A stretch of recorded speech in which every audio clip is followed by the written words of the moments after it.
Kumusta po kayo, mga minamahal naming taga-subaybay? Isang mainit at punong-puno ng pag-asang pagbati sa inyong lahat. Maraming salamat sa muli ninyong pagsama sa amin ngayong araw. Alam nyo, may mga kwentong sadyang ginawa hindi lang para aliwin tayo, kundi para yakapin ang ating mga puso sa mga panahong pakiramdam natin ay nag-iisa na lang tayo sa laban.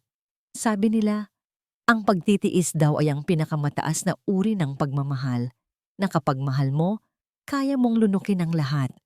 Ang sakit, ang pait, at maging ang pagkawala ng iyong sarili. Pero paano kung ang kapalit ng iyong sakripisyo ay ang mismong pagkadurog ng iyong pagkatao? Hanggang saan ang hangganan ng isang babaeng nagmahal lang naman ng totoo? Handa na ba kayong pakinggan ang kwento ni Yasmin?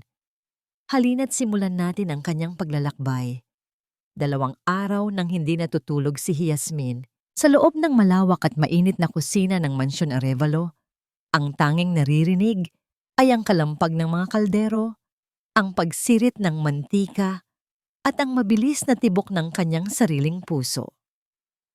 Huling sandok na lang. Ito na ang huling putahe para sa ika-60 kaarawan ng kanyang biyenan, ang makapangyarihang si Doña Kulimlim. Pinunasan ni Hiyas ang butil-butil na pawis sa kanyang noo gamit ang likod ng kanyang palad. Nanginginig ang kanyang mga tuhod sa pagod, pero napangiti pa rin siya. Kalos ito ang paborito ng Donya. Niluto niya ito ng dahan-dahan sa loob ng 8 oras gamit ang sikretong timpla na itinuro pa sa kanya ng kanyang yumaong ina. Umaasa siyang sa pagkakataong ito, kahit sa isang gabi lang, makita niya ang ngiti ng kanyang biyenan. Umaasa siyang matatanggap na siya nito bilang asawa ni Hangin. Yes, ano ba? Hinihintay na ng mga bisita ang main course. Sigaw ng isang matinis na boses mula sa pinto. Si Marikit iyon, ang personal assistant ng Donya. Pero kung umasta ay akala mo'y siya ang senyora ng bahay. Nakasuot ito ng makinang na pulang gown na hapit sa katawan, habang si Hiyas ay nakasuot lang ng simpleng puting bestida na natatakpan ng maruming apron. Eto na, Marikit. Ilalabas na. Mahinahong sagot ni Hiyas habang inaayos ang garnish sa malaking porselanang lalagyan. Bilisan mo. Ayaw ni Doña Kulimlim na pinaghihintay ang mga senador at business partners niya. At siguraduhin mong presentable ka, ha? Baka mapagkamalan kang katulong kapag lumabas ka ng kusina. Uyam na sabi ni Marikit bago tumalikod. Pero nahuli ni Hiyas ang isang kakaibang ngisi sa labi nito. Isang ngiting hindi niya maipaliwanag. Huminga ng malalim si Hiyas. Inalis niya ang kanyang apron, inayos ang buhok na medyo gulo-gulo na, at binuhat ang mabigat na soup tureen. Pagbukas ng pinto patungo sa grand ballroom, sumalubong sa kanya ang lamig ng aircon at ang nakasisilaw na liwanag ng mga crystal chandelier. Ang bango ng mamahaling pabango ng mga bisita ay humalo sa amoy ng niluto niyang pagkain. Naroon silang lahat, ang mga elite ng Santera City. At sa gitna, nakaupo sa parang trono, ay si Doña Kulimlim. Nakasuot ito ng ginto, puno ng alahas ang leeg at braso. Katabi nito ang asawa ni Hiyas, na si Hangin, na abala sa pakikipagtawanan sa mga bisita at ni hindi man lang lumingon nang pumasok ang kanyang asawa. Eto na po ang espesyal na kalos, Mama. Nakangiting bati ni Hiyas nang makalapit siya sa presidential table. Tumahimik ang paligid. Tiningnan siya ni Doña Kulimlim mula ulo hanggang paa. Ang mga mata nito ay parang yelo na tumutusok sa balat ni Hiyas. Mabuti naman at natapos ka rin. Malamig na sabi ng Donya. Ilagay mo dyan. At siguraduhin mong lasang pagkain ng tao yan, hindi pagkain ng baboy. Nagtawanan ng mahina ang ilang bisita. Yumuko si Hiyas para itago ang pamumula ng kanyang mga mata. Sanay na siya. Araw-araw naman siyang iniinsulto, pero masakit pa rin. Dahan-dahang binuksan ni Hiyas ang takip ng porselana. Ang mainit na usok at ang mabangong aroma ng kalos ay kumawala sa ere. Napasinghap ang mga bisita sa bango. Sa isang saglit, Naramdaman ni Hiyas ang pride. Alam niyang magugustuhan ito ng Donya. Kumuha ng sandok si Donya Kulimlim. Nakatingin ang lahat. Pero bago pa man mailagay ng Donya ang sabaw sa kanyang mangkok, isang tili ang bumasag sa katahimikan. Ah! Diyos ko! Ano yan? Sigaw ni Marikit na nasa likuran ng Donya, nakaturo sa pagkain. Napatingin ang lahat sa sandok na hawak ng Donya. Doon, lumalangoy sa gitna ng mapulang sarsa at malalambot na karne, ay isang malaki at nangingintab na ipis. Nanigas si Hiyas, parang huminto ang ikot ng mundo. Hindi. Imposible. Bulong niya. Alam niyang malinis ang kusina. Alam niyang binantayan niya ang niluluto niya bawat segundo. Bastos! Sigaw ni Donya Kulimlim. Paak! Isang malakas na sampal ang dumapo sa pisngi ni Hiyas. Napakalakas nito na halos matumba si Hiyas sa sahig. Ang tunog ng sampal ay umaling-awngaw sa buong ballroom. Namanhid ang kanyang mukha, pero mas masakit ang naramdaman niyang kahihiyan habang daan-daang mata ang nakatingin sa kanya. Mama, hindi po totoo yan. Nanginginig na paliwanag ni Hiyas, hawak ang kanyang pisngi. Malinis po ang luto ko. Sinisiguro ko po. Huwag mo akong tawaging mama. Bulyaw ng Donya. Nanginginig ang mga alahas sa katawan sa tindi ng galit. Anong gusto mong gawin? Lasunin ako sa sarili kong kaarawan? Gusto mo akong patayin para makuha niyo na ng inutil kong anak ang mana ko? Napatingin si Hiyas kay Hangin. Hangin, sabihin mo sa kanya. Alam mong hindi ko magagawa yon. Pero si Hangin, ang lalaking nangakong proprotektahan siya sa harap ng altar, ay nakayuko lang, hindi makatingin sa kanya. Pula ang mukha nito, hindi dahil sa galit para sa asawa, kundi sa hiya sa iskandalong nangyayari. Hangin! Tawag ulit ni Hiyas, basag na ang boses. Dahan-dahang tumingin si Hangin sa kanya, pero wala siyang nakitang awa sa mga mata nito. Takot lang. Takot sa ina. Umalis ka na, Hiyas. Mahinang sabi ni Hangin. Parang binuhusan ng malamig na tubig si Hiyas. Ano? Layasan mo ang pamamahay na to. Sigaw ni Donya Kulimlim. Ngayon din. At isama mo ang mga anak mo. Ayokong makita kahit anino ng pamilya ng mamamatay tao sa pamamahay ko. Pero mama, gabi na po. May bagyo. Pagmamakaawa ni Hiyas, lumuhod siya sa paanan ng Donya. Kahit ako na lang po ang paalisin niyo, huwag na po ang mga bata.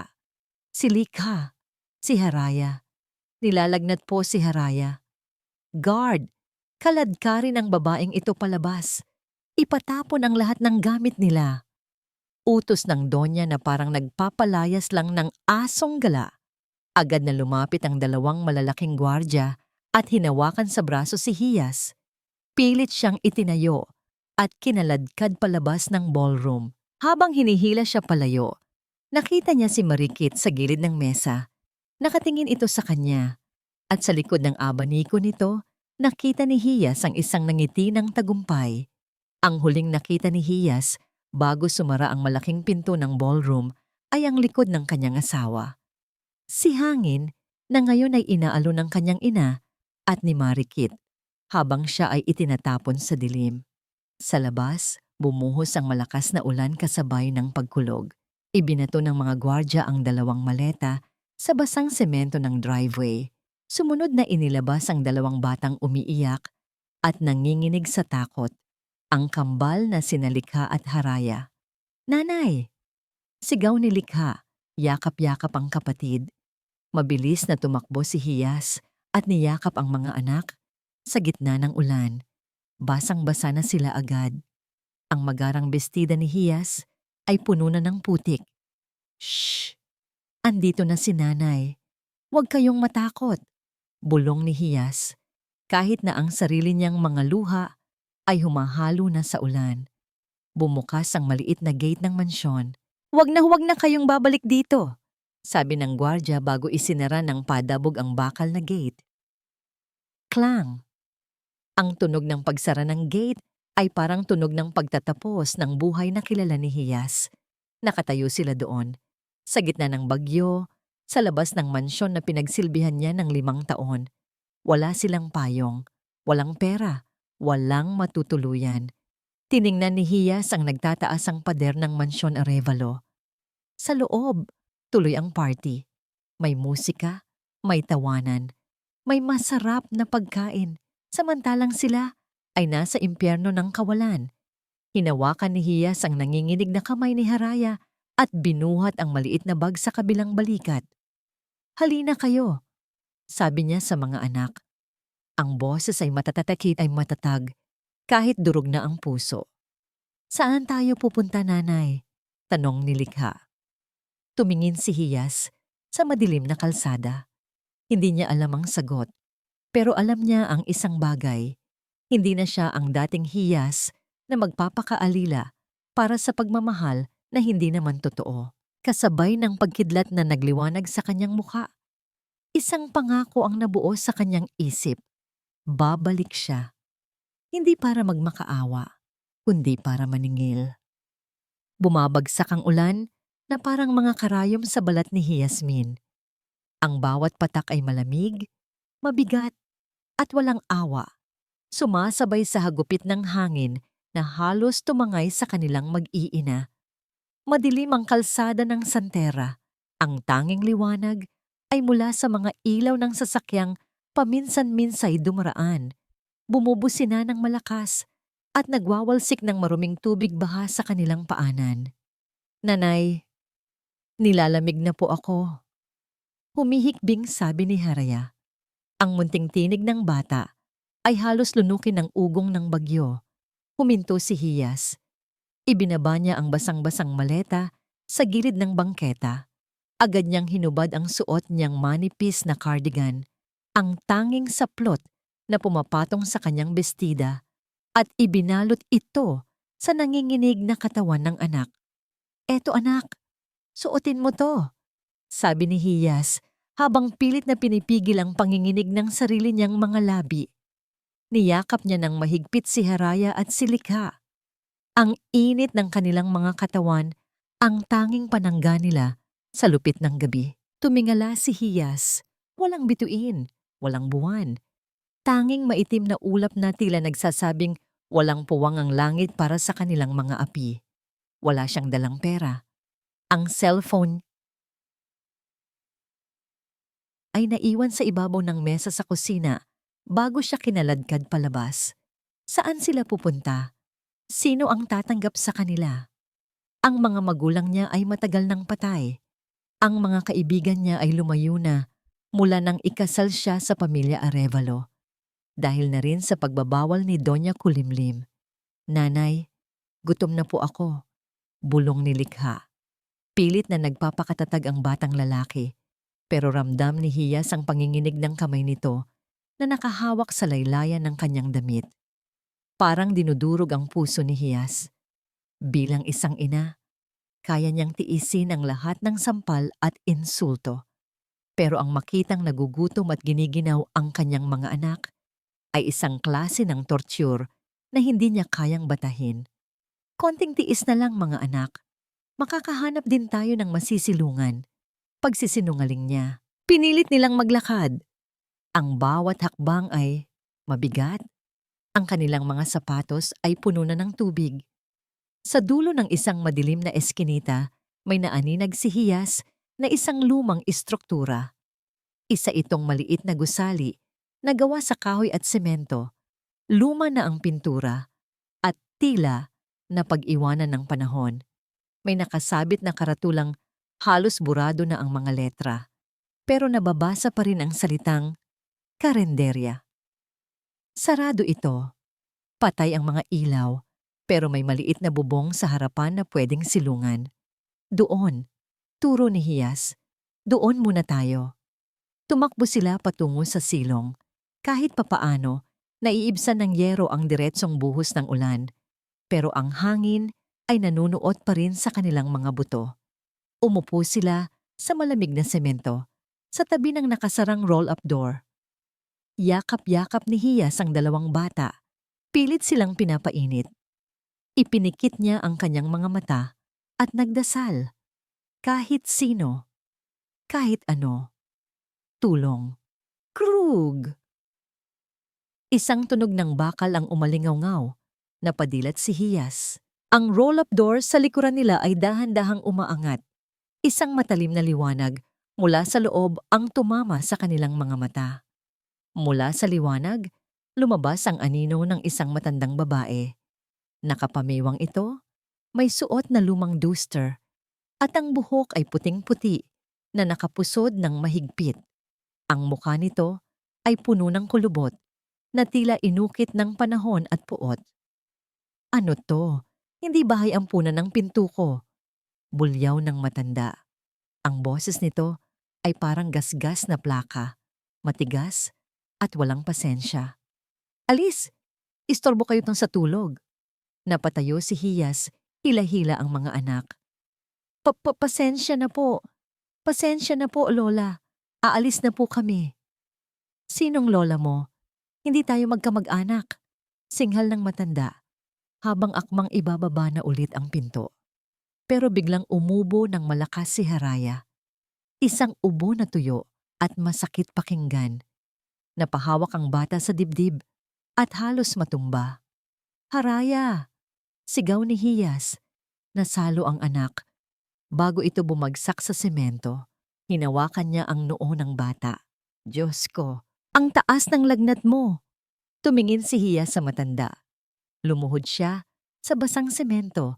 Ang kanyang mga luha ay humalo sa ulan sa kanyang mukha. Wala na siyang pakialam sa dignidad niya. Parang awa niyo na po. Hindi na po para sa akin. Para na lang po sa mga anak ko. Humagulgol si Hiyas. Kahit sa sahig lang po, kahit saglit lang, mamamatay po sa lamig ang anak ko. Natigilan ang matanda. Tiningnan nito si Hiyas, tapos ay dahan-dahang ibinaba ang tingin sa dalawang batang nanginginig. Nakita niya ang takot sa mata ni Likha na nakaharang sa kapatid na parang munting sundalo. Nakita niya ang namumutlang mukha ni Haraya. Bumuntong hininga ang matanda. Isang malalim na buntong hininga na parang galing sa ilalim ng lupa. Pumasok kayo! Masungit na sabi nito. Bago pa ako magbago ng isip. Dali-daling pumasok si Hiyas at ang mga bata. Sa loob, amoy luma. Amoy kahoy, amoy lumang libro, at amoy luya. Maliit lang ang lugar. May ilang mesang gawa sa kahoy na makinis na sa tagal ng pagkakagamit. Ang mga dingding ay puno ng mga kupas na litrato ng pagkain, pero malinis. Nakakagulat na napakalinis ng sahig. Maupo kayo dyan sa sulok. Huwag niyong basain ang mga upuan ko. Utos ng matanda habang naglalakad patungo sa kusina sa likuran. Pinaupo ni Hiyas ang mga bata sa isang mahabang bangko. Hinubad niya ang basang sapatos ng mga ito at minasahe ang kanilang malalamig na paa. Ilang sandali pa, lumabas ang matanda na may dalang 3 mangkok na umuusok. Ibinagsak niya ang mga ito sa mesa sa harap nila. Kumain kayo. Lugaw lang yan. Yan lang ang meron ako. Sabi nito bago umupo sa kabilang mesa at nagbuklat ng dyaryo, kunwari ay walang pakialam. Salamat po. Maraming salamat po. Naiiyak na sabi ni Hiyas. Kinuha ni Likha ang kutsara at sumubo. Nanlaki ang mata ng bata. Nanay, ang sarap! Sinubuan ni Hiyas si Haraya. Agad na lumunok ang bata at tila nabuhayan ng dugo ang maputla nitong pisngi. Kinuha ni Hiyas ang kanyang mangkok. Gutom na rin siya.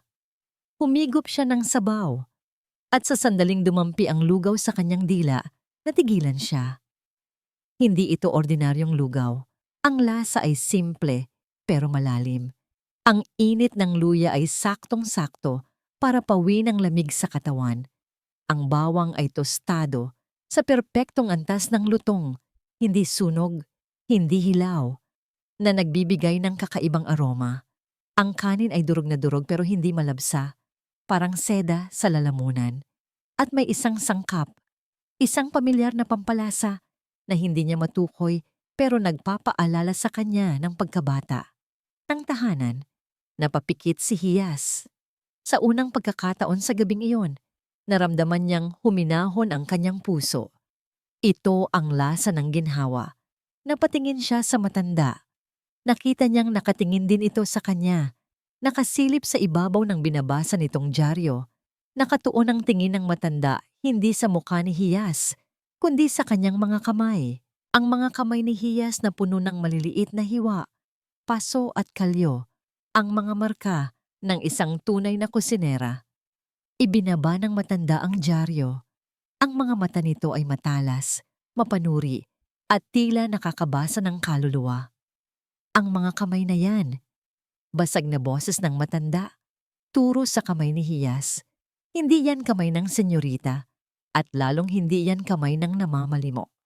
Tinitigan siya ng matanda ng diretso sa mata, at binitawan ang mga salitang tatagos sa puso ni Hiyas. Puno ng peklat ang mga daliri mo, ibig sabihin, sanay kang masugatan. Ang tanong, may tapang ka bang gamitin ang mga sugat na yan para lumaban? Sumilip ang unang sikat ng araw sa pagitan ng mga luma at maalikabok na bintana ng karinderya. Kahit papaano, tumila na ang ulan at ang tanging naiwan ay ang amoy ng basang lupa at ang sariwang simoy ng hangin pagkatapos ng bagyo. Nagising si Hiyas na nakasandal sa isang mesa. Sa tabi niya, mahimbing pang natutulog sina Likha at Haraya sa isang makitid na papag na ipinahiram ng matanda kagabi. Hinawakan ni Hiyas ang noo ni Haraya. Wala na itong lagnat. Napahinga siya ng maluwag. Lumingon siya sa paligid. Ang matanda, na nagpakilala kagabing nanaginhawa, ay wala na sa loob ng silid. Pero naririnig ni Hiyas ang kalampag ng mga kagamitan sa bandang likuran. Hindi sanay si Hiyas na tumungangalang. Tumayo siya, inayos ang sarili, at dahan-dahang lumapit sa kusina. Nakita niya si Nana Ginhawa na hirap na nagbubuhat ng isang sako ng bigas. "Hayaan niyo na po ako, Lola." "Ay, Nana." Mabilis na lumapit si Hiyas at kinuha ang sako. "Ako na po ang gagawa niyan. Magpahinga na po kayo." Tumingin ng masama si Nana Ginhawa sa kanya, pero hinayaan din itong makuha ang sako. "Sinabi ko na sa'yo, hindi libre ang tulog at lugaw dito. Kung gusto mong manatili, kailangang kumilos ang mga kamay mo." "Opo, Nana. Kahit ano pong trabaho, gagawin ko." Sagot ni Hiyas ng may determinasyon. "Sige, magluto ka ng almusal. Tignan natin kung hanggang saan ang galing mo." Hamon ng matanda. "Gamitin mo ang kahit anong meron dyan sa lumang dispensa." Huminga ng malalim si Hiyas. Binuksan niya ang dispensa at nakita ang ilang piraso ng bawang, tuyo, at mga tirang kanin kagabi. Simple lang ang mga sangkap, pero para kay Hiyas, isa itong hamon. Nagsimula siyang kumilos. Ang paraan ng paghiwa niya ng bawang ay mabilis at pantay-pantay. Ang pag-init ng kawali ay may tamang tiyempo. Nang ilagay niya ang kanin sa mainit na mantika na may tostado ng bawang, ang bango ay agad na humalimuyak sa buong kusina. Hindi lang basta sinangag ang ginagawa niya, nilagyan niya ito ng kaunting flavor mula sa dinurog na tuyo at kaunting anato para sa kulay. Habang nagluluto, hindi napansin ni Hiyas na nakatitig sa kanya si Nana Ginhawa mula sa anino. Pinagmamasdan ng matanda ang bawat galaw ni Hiyas, ang paraan ng paghawak sa sandok, ang pagtikim sa pagkain, at ang paglilinis ng paligid habang nagtatrabaho. "Handa na po," sabi ni Hiyas pagkalipas ng ilang minuto. Inihain niya ang sinangag at pritong tuyo na may kasamang ensaladang kamatis sa harap ng matanda. Tikim lang ang ginawa ni Nana Ginhawa. Pagkatapos ng isang subo, ibinaba nito ang kutsara at tumingin kay Hiyas. "Sino ang nagturo sa'yo magluto?" tanong nito. Ang boses ay hindi na kasing talas ng dati. "Ang nanay ko po." Sabi niya, ang pagkain ay hindi lang para mabusog ang tiyan, kundi para gamutin ang pagod ng puso. Mahinahong sagot ni Hiyas. Biglang tumayo si Nana Ginhawa at pumasok sa isang maliit na silid. Paglabas niya, may dala na siyang isang lumang frame. Pinunasan niya ang salamin nito at ipinakita kay Hiyas. Nanlaki ang mga mata ni Hiyas. Sa litrato, makikita ang isang batang nanaginhawa na nakatayo sa harap ng isang malaking hotel, hawak ang isang tropeo. At sa likuran niya, may nakasulat na pangalan, Chef Isabela Ginhawa, ang reyna ng katutubong lasang Pilipino. Isabela Ginhawa? Bulong ni Hiyas. Kayo po ang sikat na chef na nawala na lang bigla 30 taon na ang nakakaraan. Nawala ako dahil ninakaw nila ang lahat sa akin. Mapait na sabi ng matanda. Ang mga Arevalo, ang biyenan mo, at ang asawa niya. Ninakaw nila ang mga recipe ko, ang pangalan ko, at ang dangal ko. Ginamit nila ang yaman nila para ibaon ako sa limot.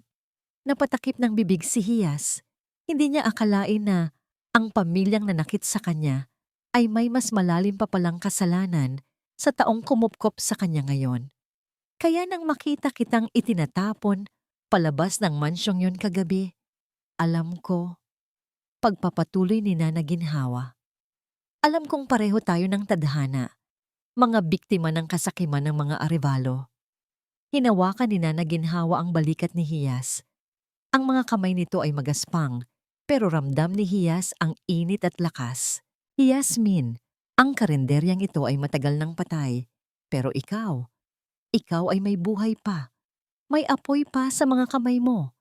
Tumingin si Hiyas sa mga anak niyang gising na at masayang kumakain sa kabilang mesa. Tumingin siya sa kanyang sariling mga kamay. Ang takot na naramdaman niya kagabi ay napalitan ng isang bagong klaseng enerhiya. Nana, gusto ko pong lumaban, sabi ni Hiyas. Ang kanyang boses ay puno ng paninindigan. Hindi lang para sa sarili ko, kundi para sa mga anak ko. Gusto kong ipakita sa kanila na ang pagkaing itinapon nila sa mukha ko ay ang mismong pagkain na kukuha ng lahat mula sa kanila. Napangiti si Nana Ginhawa, isang tunay na ngiti sa unang pagkakataon. Kung ganoon, buksan natin ang pinto. Lilinisin natin ang lugar na ito. Mula ngayon, hindi na ito basta lumang karinderya. Kumuha si Hiyas ng isang pirasong karton at uling. Isinulat niya ang bagong pangalan ng kanilang sisimulan. Isang pangalang simple, pero may dalang pangako. Dalisay, lasang tapat, pagkaing sapat. Dalisay, pag-ulit ni Nana Ginhawa. Maganda. Dahil sa dulo ng lahat, ang katotohanan ang laging mananaig. Noong araw na yon, sa gitna ng alikabok at mga lumang gamit, isang bagong alyansa ang nabuo. Isang alyansa ng dalawang babaeng pinagtaksilan ng tadhana na ngayon ay handa nang gamitin ang apoy ng kusina para sunugin ang kaharian ng mga Arevalo. Lumipas ang ilang linggo. Ang dating madilim at maalikabok na karinderya ay unti-unti nang nagbabago. Bagamat luma pa rin ang mga kagamitan, ang bawat sulok ay kumikinang nasa linis. Ang mga mesang kahoy ay binarnisan ni Hiyas hanggang sa muling lumabas ang ganda ng hibla nito. Sa labas, ang karatulan ng dalisay ay simpleng nakasabit, pero ang bango ng niluluto sa loob ay tila isang magnet na humihila sa mga taong dumaraan. Sa loob ng kusina, abala si Hiyas sa pagluluto ng kare-kare. Hindi ito ang karaniwang kare-kare na nabibili sa tabi-tabi.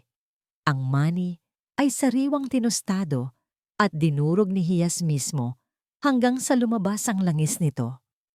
Ang bagoong ay tinitimplahan niya ng kaunting tamis at anghang. Hiyas, may parating na sasakyan, mukhang hindi taga rito. Tawag ni Nana Ginhawa mula sa labas. Napatingin si Hiyas sa bintana. Isang itim at nangingintab na SUV ang huminto sa tapat ng kanilang maliit na kainan. Agad na bumaba ang isang lalaking naka-Amerikana. Matangkad ito. May tindig na kagalang-galang at ang mga mata ay tila laging may malalim na iniisip. Siya si Lacan Matayog. Sa mundo ng negosyo sa Santera, siya ang kilalang kingmaker ng mga restaurant. Isang salita lang niya. Pwedeng sumikat o bumagsak ang isang kainan. Pero sa likod ng kanyang yaman, pagod na si Lakan sa mga pagkaing puro palamuti lang pero walang kaluluwa. Pumasok si Lakan sa loob ng dalisay. Bahagya siyang yumuko dahil sa mababang kisame. Tiningnan niya ang paligid. Simple, payak, pero may kakaibang init na nararamdaman. Magandang tanghali po. Ano pong atin? Bati ni Hiyas habang pinupunasan ang kanyang mga kamay sa apron. Tinitigan siya ni Lakan. Sandaling natigilan ang lalaki. Hindi niya inaasahan na ang kusinera ng maliit na lugar na ito ay isang babaeng may ganitong klaseng ganda. Isang gandang hindi galing sa makeup, kundi sa pagiging tapat at masikap. Isang order ng kare-kare at kanin. Maikling sagot ni Lakan. Umupo siya sa pinakasulok na mesa. Inihain ni Hiyas ang pagkain pagkalipas ng ilang minuto. Habang kumakain si Lakan, nananatili lang sa kusina si Hiyas, pero hindi niya maiwasang sumilip. Pinanood niya kung paano kumuha ng unang subo ang lalaki. Nakita ni Hiyas ang pagtigil ng kamay ni Lakan matapos malasahan ng sarsa. Ipinikit ng lalaki ang kanyang mga mata. Sa bawat nguya, tila may naalala siya. Ang tamis ng mani, ang lambot ng karne, at ang saktong pait ng gulay, lahat ay balanse. Sino ang nagluto nito? Tanong ni Lakan. Pagkatapos maubos ang laman ng pinggan, lumapit si Hiyas. Ako po, sir. May problema po ba sa lasa? Tumayo si Lakan at hinarap siya. Wala. Sa katunayan, ito ang pinakamasarap na kare-kareng natikman ko sa buong buhay ko. Mas masarap pa ito sa mga siniserve sa Arevalo Plaza. Nabigla si Hiya sa pagbanggit ng pangalan ng mga Arevalo. Bahagyang nanginig ang kanyang kamay. Salamat po, tipid niyang sagot. I'm Lakan Matayog. Naghahanap ako ng mga bagong talent para sa isang culinary project. Gusto kitang makausap tungkol sa... Hindi natapos ni Lakan ang sasabihin nang biglang bumukas ang pinto ng dambuhala. Isang lalaking mukhang lasing at gulo-gulo ang suot ang pumasok. Si Hangin. Hiyas! Nasaan ang mga anak ko? Sigaw ni Hangin. Namumula ang kanyang mga mata at halatang galit na galit. Mabilis na humarang si Hiyas. Anong ginagawa mo rito, Hangin? Wala dito ang mga bata. Nasa loob sila at nag-aaral. Aba, lumalaban ka na ha? Akala mo ba hindi ko malalaman? Kaya pala ayaw mong bumalik dahil may bago ka na palang sugar daddy dito sa lungga mo. Turo ni Hangin kay Lakan. Umalis ka na, Hangin. Nakakahiya sa bisita. Pakiusap ni Hiyas, pilit na hinahawakan ang braso ng dating asawa para ilabas ito. Pero tinabig siya ng malakas ni Hangin. Huwag mo akong hawakan. Akala mo ba matatakasan mo ang pamilya Arevalo? Isang tawag ko lang sa mga pulis. Kukunin namin ang mga bata dahil wala kang kakayahang buhayin sila. Nanginginig si Hiyas sa takot at galit. Huwag mong idadamay ang mga anak ko. Lalapit pa sana si Hangin para saktan si Hiyas nang biglang may humawak sa kanyang balikat. Isang kamay na bakal ang higpit. Bitawan mo siya. Malamig na utos ni Lakan. Ang boses niya ay parang kulog na nagbababadya ng bagyo. Tumingin si Hangin kay Lakan. Sino ka ba? Huwag kang makialam dito. Asawa ko to. Hindi mo siya asawa. Tao siya na pinoprotektahan ko ngayon. Sagot ni Lakan. At kung hindi ka aalis sa loob ng 3 segundo, sisiguraduhin kong hindi mo na masisilayan ang labas ng kulungan sa loob ng 10 taon.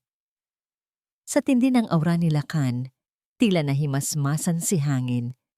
Nakita niya ang mamahaling sasakyan sa labas at ang seryosong mukha ng lalaki.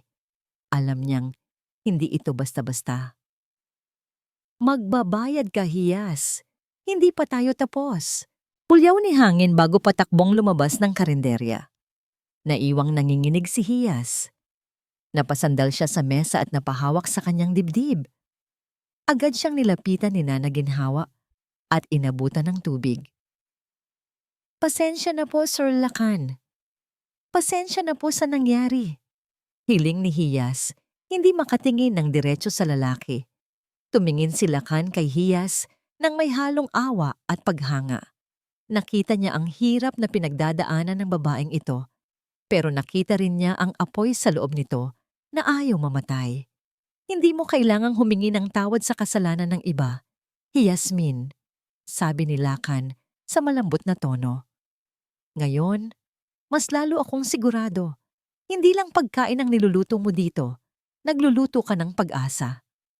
Inilapag ni Lakan ang kanyang calling card sa mesa. Huwag mong hayaang apulahin nila ang apoy mo. Tawagan mo ako kung handa ka na sa susunod na hakbang. Lumabas si Lakan ng dalisay, habang si Hiyas ay naiwang nakatitig sa maliit na card. Ramdam niya ang mabilis na tibok ng kanyang puso, hindi dahil sa takot kay hangin, kundi dahil sa isang pinto na tila dahan-dahang bumubukas para sa kanyang bagong buhay. Hindi naging madali ang mga sumunod na araw para kay Hiyas. Ang nangyaring gulo sa karenderya ay mabilis na kumalat sa social media. May isang customer pala na nakuhanan ng video ang pagwawala ni Hangin at ang pagtatanggol ni Lakan. Sa isang iglap, naging sentro ng usap-usapan ang dalisay.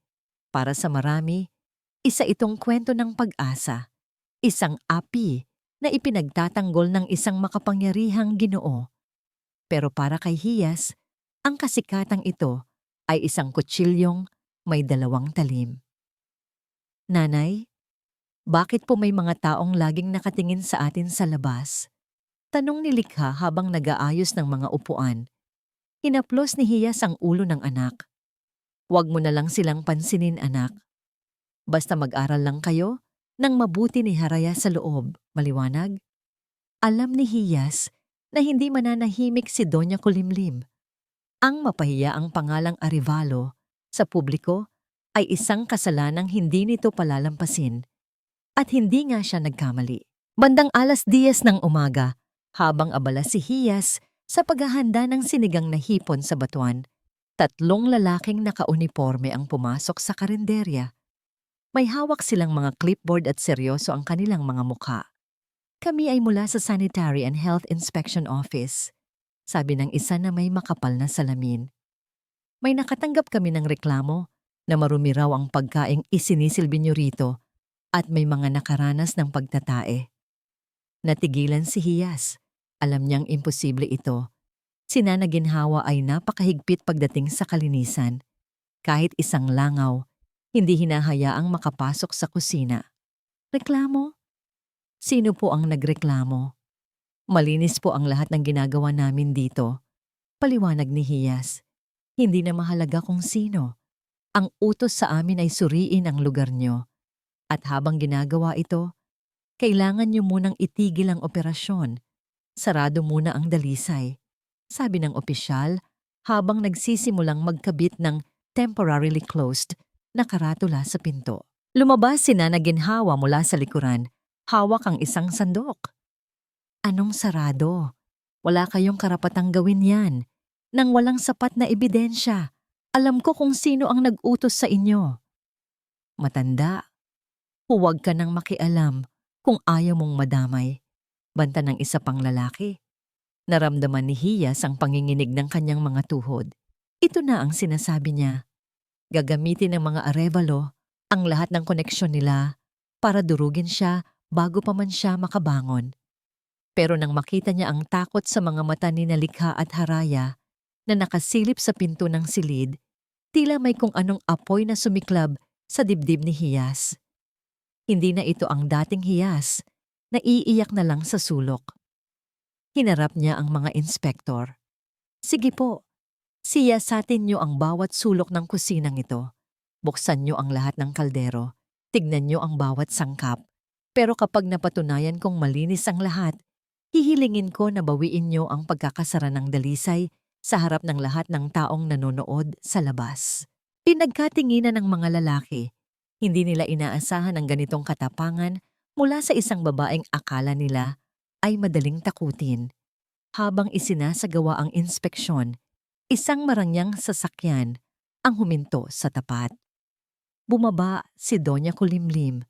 na parang isang reynang bibisita sa kanyang nasasakupan.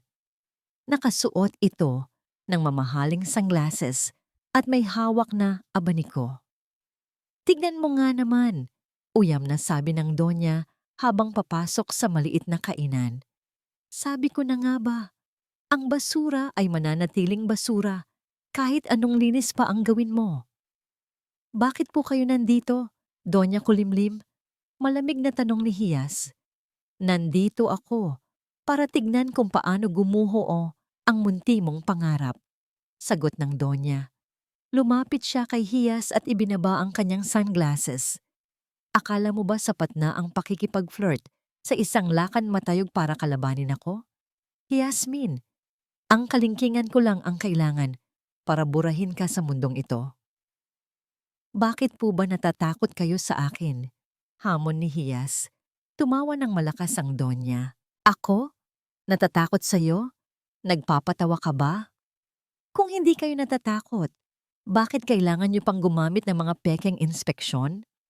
Bakit kailangang dumiin ang kamay niyo sa isang maliit na karinderya?" Diretsong sabi ni Hiyas.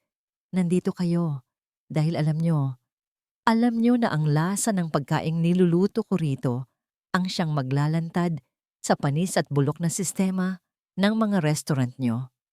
Isang malakas na sampal ang itatama sana ng Donya kay Hiyas, pero sa pagkakataong ito, mabilis na nahawakan ni Hiyas ang braso ng matanda.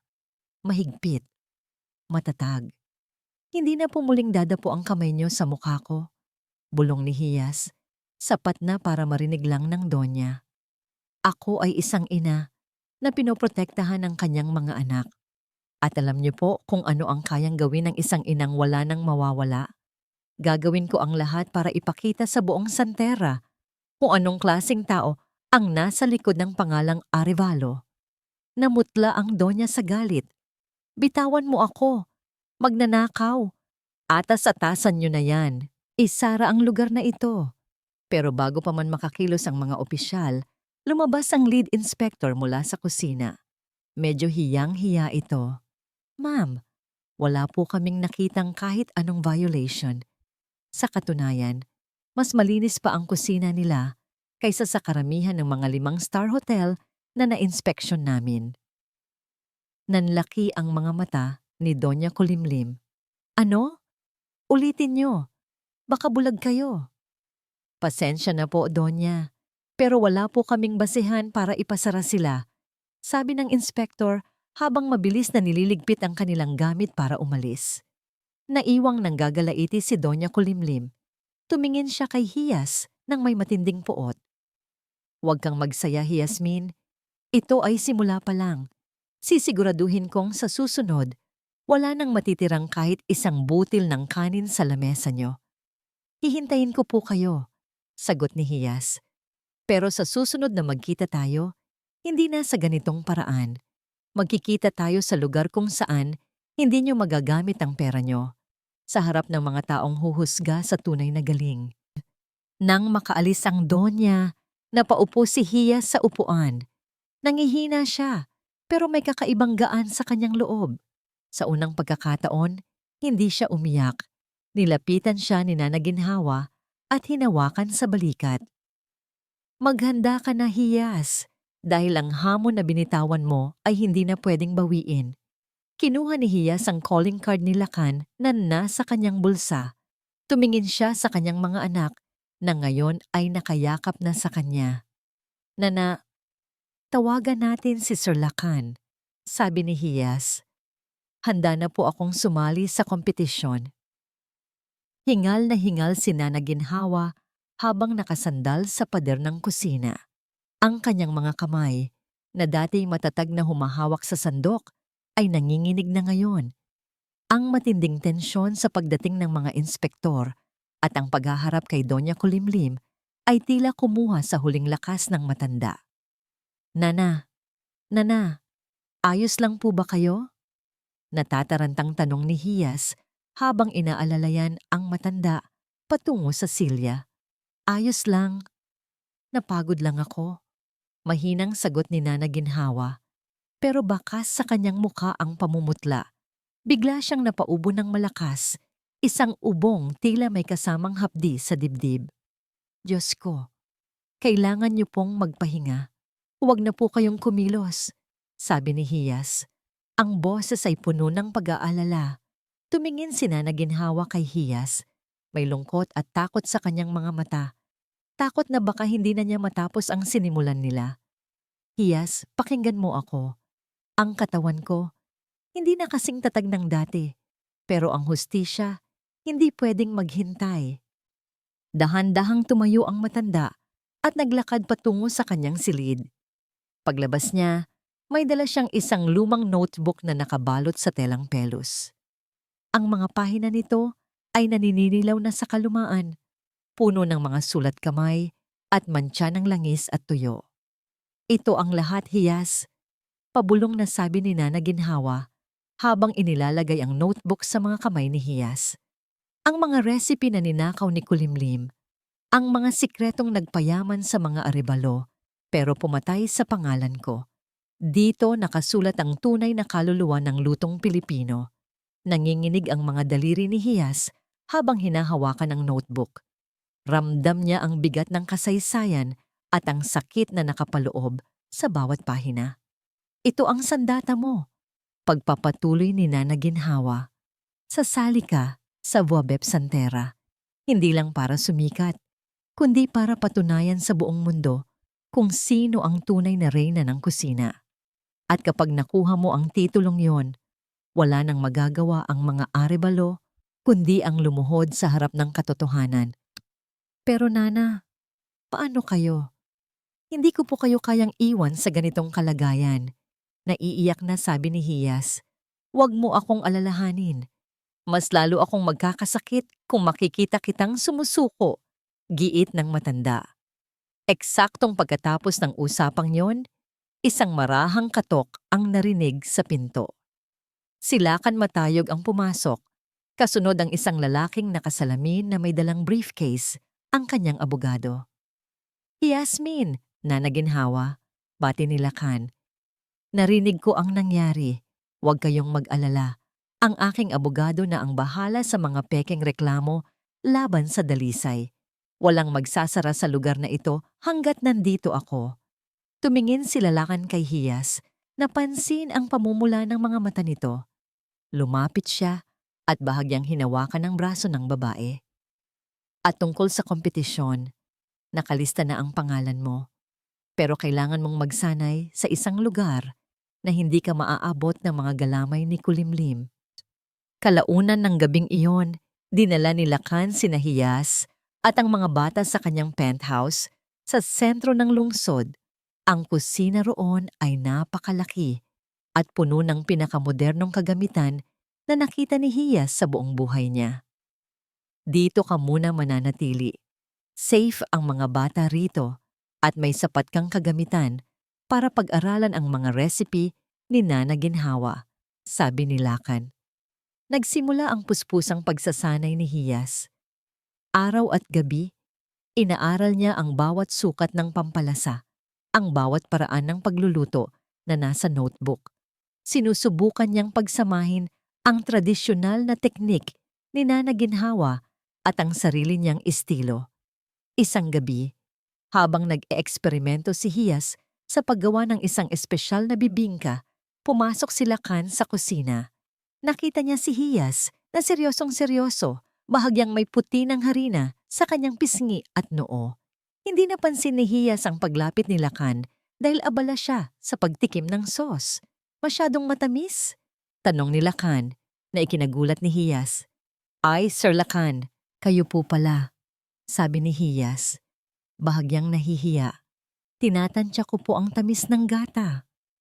Ngumiti si Lakan, isang bihirang ngiti na nagpapalambot sa kanyang matapang na mukha. Huwag mo na akong tawaging Sir, Lakan na lang.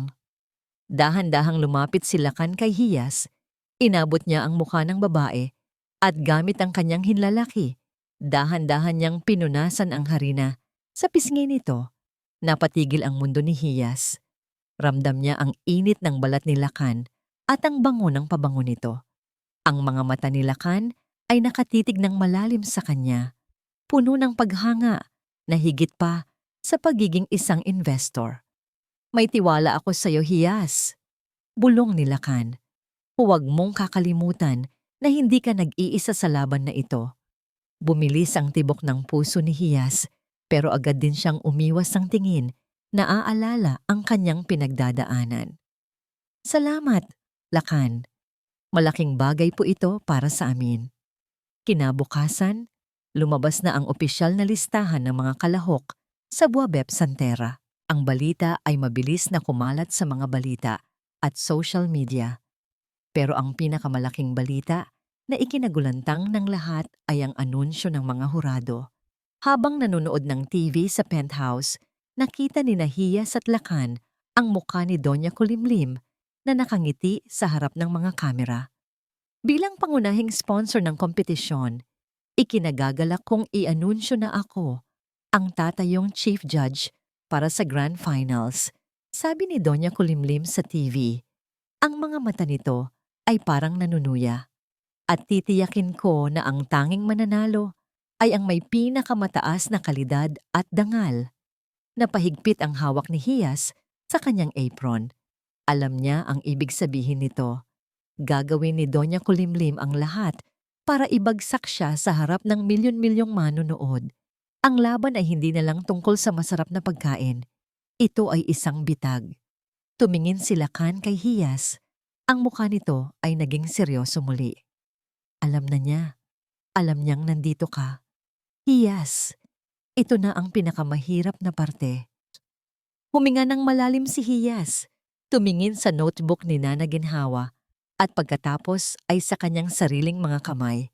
Hayaan niyo siyang manood, Lakan. Mas mabuti kung nandoon siya. Para masaksihan niya mismo kung paano guguho ang kanyang kaharian gamit ang apoy na siya mismo ang nagmitsa. Madilim ang loob ng opisina ni Doña Kulimlim sa Mansyon Arevalo. Ang tanging liwanag ay nagmumula sa malaking monitor sa kanyang mesa na paulit-ulit na nagpapalabas ng audition video ni Hiyas para sa Buabeb Santera. Padabog na inihagis ng Donya ang kanyang baso ng alak sa pader. Hindi ito maaari. Paanong nangyari ito? Sa kanyang isip, hindi si Hiyas ang nakikita niya sa screen. Nakikita niya ang isang multo mula sa nakaraan, si Isabela Ginhawa. Ang paraan ng paghawak ni Hiyas sa kutsilyo, ang titig ng mga mata nito habang nagluluto. Lahat ay nagpapaalala sa kanya sa babaeng sinira niya 30 taon na ang nakakaraan. Doña Kulimlim, pinatawag niyo raw po ako. Mahinang boses ni Marikit mula sa pinto. Pumasok ka, Marikit. Isara mo ang pinto. Utos ng Donya nang hindi lumingon. Lumapit si Marikit. Bakas ang takot sa kanyang mukha. Tungkol po ba ito sa balita? Huwag po kayong mag-alala. Gagawa ako ng paraan para... Gagawan ng paraan? Tumawa ng mapait ang Donya. Palpak ka, Marikit. Hinayaan mong mabuhay ang apoy ni Hiyas. At ngayon, kasama na niya si Lakan Matayog.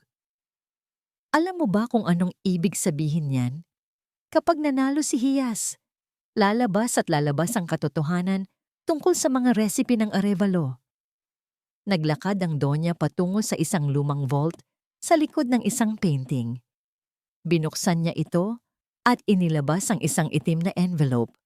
Sa loob ay may mga lumang papeles, mga dokumentong nagpapatunay na ang Arevalo Plaza ay itinayo sa pawis at talentong ninakaw niya mula kay Isabela. 30 taon ko itong itinago. Bulong ng Donya. 30 taon kong pinaniwala ang mundo na ako ang henyo sa likod ng mga pagkaing ito. Hindi ko papayagang isang hamak na Hiyasmin lang ang sisira sa lahat. Humarap ang Donya kay Marikit. Ang kanyang mga mata ay nanlilisik sa kasamaan. Makinig kang mabuti. Ang unang round ng kompetisyon ay bukas na. Ayaw kong makarating si Hiyas sa finals. Kahit anong paraan, Marikit. Kahit anong paraan. Inabutan niya si Marikit ng isang maliit na vial na may lamang asul na likido. Ito ay isang kemikal na walang amoy at walang lasa. Kapag inihalo ito sa kahit anong sangkap, Hindi ito makakalason agad, pero sisirain nito ang texture at lasa ng pagkain pagkalipas ng ilang minuto. Magmumulang panis at mabaho ang kahit anong lulutuin niya. Nanginginig ang kamay ni Marikit habang tinatanggap ang vial. Pero Donya, paano kung mahuli ako? Huwag kang tanga. Gamitin mo ang mga tauhan natin sa backstage. Maraming pera ang Arevalo para bumili ng katahimikan. Bulyaw ng Donya. At isa pa, huwag mong kakalimutan na hawak ko ang leeg mo. Kapag nabigo ka, ikaw ang isusuka ko sa mga pulis. Nang makaalis si Marikit, pumasok naman si Hangin sa opisina. Mukhang wala pa ring tulog at lalong naging miserable ang itsura. Mama, kailangan nating pigilan si Hiyas, sabi ni Hangin. Nakakahiya na ang mga naririnig ko sa laba. Pinagtatawanan na ako ng mga kaibigan ko dahil ang asawa ko ay nagluluto sa kalsada at ngayon ay kasama pa nila Kan. Tiningnan ng Donya si Hangin ng may matinding pagkapuot. Asawa? Inutil ka, Hangin. Hindi mo man lang nakuha ang loob ng asawa mo. Kung hindi lang dahil sa pangangailangan ko ng tagapagmana noon, sa tingin mo ba ay hahayaan kitang mabuhay sa marangyang bahay na ito? Natigilan si Hangin.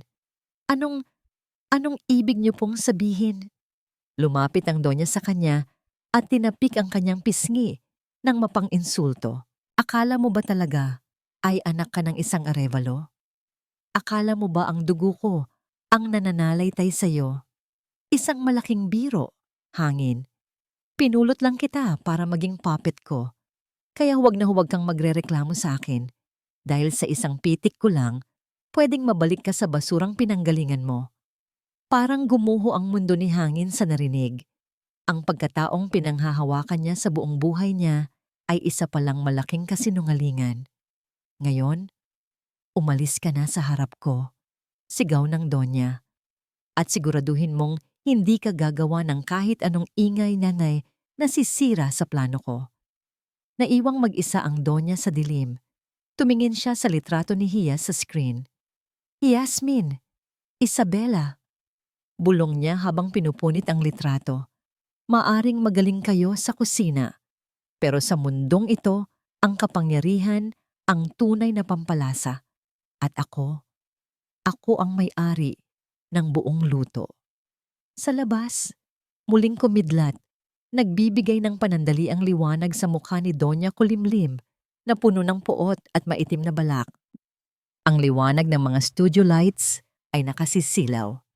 Ramdam ni Yasmin ang bigat ng mga kamera na nakatutok sa bawat galaw niya. Sa harap niya ay ang pinakamodernong istasyon ng pagluluto na nagamit niya sa buong buhay niya. Pero ang kanyang puso ay nananatiling nasa maliit at mainit na kusina ng dalisay. Sa gitna ng entablado, nakaupo ang tatlong hurado. Sa gitna nila ay si Donya Kulimlim na tila isang reyna ng kadiliman sa kanyang itim na gown. Ang titig nito kay Hiyas ay puno ng panunuya, isang tingin na nagsasabing, "Tapos ka na." Mga kalahok, mayroon na lamang kayong 30 minuto para tapusin ang inyong mga putahe, sigaw ng host. Naghahanda si Hiyas para sa kanyang huling hakbang, ang paggawa ng espesyal na sarsa para sa kanyang adobong moderno. Kinuha niya ang bote ng patis na nakahanda sa kanyang mesa. Ito ang espesyal na patis na gawa ni Nana Ginhawa, ang sikretong nagbibigay ng kakaibang umami sa bawat luto. Pero bago niya ito ibuhos, may napansin si Hiyas. Bahagyang nangunguyapit ang kulay ng patis sa gilid ng bote. May manipis na asul na pelikulang lumulutang sa ibabaw nito. Inilapit niya ang bote sa kanyang ilong. Walang amoy. Pero nang kumuha siya ng isang maliit na patak, gamit ang dulo ng kanyang daliri at tinikman ito, agad siyang napangiwi. Mapait, nakasusuka, isang lasang hindi nanggagaling sa kahit anong natural na sangkap. Napatingin si Hiyas sa backstage. Doon, nakita niya si Marikit na mabilis na umiwas ng tingin at nagkunwaring abala sa pakikipag-usap sa radyo. Pagkatapos ay tinignan niya si Donya Kulimlim. Ang matanda ay bahagyang itinaas ang kanyang baso ng tubig, isang tahimik na pagpupugay sa kanyang sariling kademonyuhan. Diyos ko, bulong ni Hiyas. Ang lahat ng kanyang sarsa, ang lahat ng pinaghirapan niya sa nakaraang 3 oras ay nakasalalay sa pampalasang ito. Kung gagamitin niya ito, masisira ang kanyang luto. Kung hindi naman, mawawalan ng lasa ang kanyang pagkain. 20 minuto na lang ang natitira. Wala na siyang oras para kumuha ng bagong sangkap sa pantry dahil sarado na ito. Nanginginig ang mga kamay ni Hiyas. Naramdaman niya ang init ng luha na nagbabadyang pumatak. Nana, anong gagawin ko? Tanong niya sa kanyang isip. At bigla, tila narinig niya ang boses ni Nana Ginhawa sa gitna ng ingay ng studio. Hiyas, ang tunay na kusinero ay hindi dinidiktahan ng mga mamahaling sangkap. Ang basura ng isa ay kayamanan ng isang bihasang kamay. Gamitin mo ang apoy sa loob mo. Huminga ng malalim si Hiyas. Ipinikit niya ang kanyang mga mata at kinalimutan ang mga kamera. Tiningnan niya ang paligid ng kanyang station. Nakita niya ang mga pinagbalatan ng luya, ang mga tangkay ng selyeryo na itinapon niya kanina, ang mga buto ng manok na natira sa pagfilet, at ang mga sunog na balat ng sibuyas sa gilid ng kalan. Sa mata ng iba, basura na ang mga ito. Pero para kay Hiyas, ito ang kanyang magiging kaligtasan. Mabilis siyang kumuha ng isang maliit na kaldero. Isinalang niya ito sa pinakamalakas na apoy. Inilagay niya ang mga buto ng manok. Hanggang sa maging tostado ang mga ito, idinagdag niya ang mga balat ng sibuyas para sa kulay at ang mga tangkay ng gulay para sa aroma. Kumuha siya ng kaunting asukal at hinayaan itong mag-caramelize hanggang sa maging kasing itim ng gabi. Anong ginagawa ni Yasmin? Bulong ng isa sa mga co-judges ni Doña Kulimlim. Bakit siya nagluluto ng mga pinagbalatan? Hindi sumagot si Doña Kulimlim, pero ang kanyang pagkakangiti ay dahan-dahang napawi. Nakita niya ang bilis at linis ng bawat galaw ni Hiyas. Hindi ito galaw ng isang taong natataranta. Ito ay galaw ng isang henyo. Sa huling 5 minuto, sinala ni Hiyas ang kanyang ginawang sarsa. Ang lumabas ay isang madilim, malapot, at nangingintab na likido na amoy pa lang ay nakagugutom na. Ibinuhos niya ito sa kanyang adobo. Ang karne ay tila binihisa ng pilus. 10, 9, 8, 7. Sa huling segundo, nailapag ni Hiyas ang kanyang pinggan sa harap ng mga hurado. Pawis na pawis siya, ang kanyang buhok ay gulo-gulo, pero ang kanyang mga mata ay nagniningning. Unang tumikim ang 2 lalaking hurado. Nang maisubo nila ang karne, kapansin-pansin ang pagtigil ng kanilang pagnguya. Tumingin sila sa isa't isa at sabay na tumango. This is incredible, sabi ng isang hurado, isang sikat na food critic. Ang lalim ng lasa, mayroon itong pait na nagbabalanse sa tamis at ang alat ay hindi nanggagaling sa karaniwang patis. Paano mo ito ginawa? Ginawa ko po ito mula sa mga bagay na akala ng marami ay wala ng halaga. Sagot ni Hiyas, habang nakatitig ng diretso kay Doña Kulimlim. Dahil naniniwala po ako na ang pinakamasarap na biyaya ay madalas nating makita sa mga sandaling akala natin ay wala na tayong pag-asa. Dumating ang pagkakataon ni Doña Kulimlim na tumikim. Kumuha siya ng isang maliit na bahagi. Sa sandaling dumampi ang sarsa sa kanyang dila, naramdaman niya ang isang pamilyar na sipa. Ang teknik na itinuro ni Isabela Ginhawa sa kanya noon. Ang teknik na hindi niya kailanman nagawang kopyahin ng tama. Nanginig ang hawak na tinidor ng Donya. Sa harap ng milyon-milyong manonood, hindi niya pwedeng sabihing masama ang lasa dahil kitang-kita sa screen ang ganda ng pagkakaluto nito. Pero hindi siya susuko. Too bitter, malamig na sabi ng Donya. Sabay bitaw ng tinidor. It tastes like desperation. 0 points for me. Nagbulungan ang mga tao sa studio. Ang 2 hurado ay nagbigay ng tig-10 puntos. Si Doña Kulimlim ay 0. Sa kabila ng markang ibinigay ni Doña Kulimlim, Anunsyo ng host dahil sa napakataas na score mula sa ating dalawang international judges. Yasmin Dalisay, ikaw ay pasok sa susunod na round. Napaiyak si Hiyas, napaluhod siya sa gitna ng entablado. Sa malayo, nakita niya si Lakan na nakatayo malapit sa mga kamera. Tahimik na pumapalakpak at may ngiting puno ng pagmamalaki. Pero habang nagdiriwang si Hiyas, nakita niya ang bulto ni Marikit na mabilis na lumalabas ng studio. May dalang isang itim na bag at sa mukha ni Doña Kulimlim, wala na ang galit. Ang naroon ay isang malamig at nakakatakot na kalmado. Alam ni Hiyas, ang sabotahe sa patis ay paunang tikim pa lang ng impyernong ihahanda ng mga Arevalo para sa kanya. Nakatayo si Lakan sa tapat ng malaking salamin ng kanyang penthouse, tanaw ang nagniningning na mga ilaw ng Santera City. Sa kanyang kamay ay hawak niya ang isang brown envelope na kanina pa niya tinititigan. Mukhang ordinaryo lang ang papel, pero alam ni Lakan na ang laman nito ay sapat na para yanigin ang buong pundasyon ng pamilya Arevalo. Pumasok ang kanyang pinagkakatiwalaang investigador. Sir Lakan, kumpirmado na po ang lahat. Hindi nagkamali ang mga dokumentong nakuha namin mula sa lumang ospital sa probinsya. Dahan-dahang binuksan ni Lakan ang envelope. Inilabas niya ang resulta ng DNA test na palihim niyang ipinagawa gamit ang hibla ng buhok ni Hangin na nakuha niya noong nagkagulo sa karinderya. 0% match, bulong ni Lakan. Isang mapait na ngiti ang gumuhit sa kanyang labi. Si Hangin Arevalo ay hindi tunay na anak ni Doña Kulimlim at lalong hindi siya isang Arevalo. Ayon sa record, sir, ipinalit lang ni Doña Kulimlim ang sanggol na si Hangin matapos mamatay ang tunay niyang anak sa panganganak.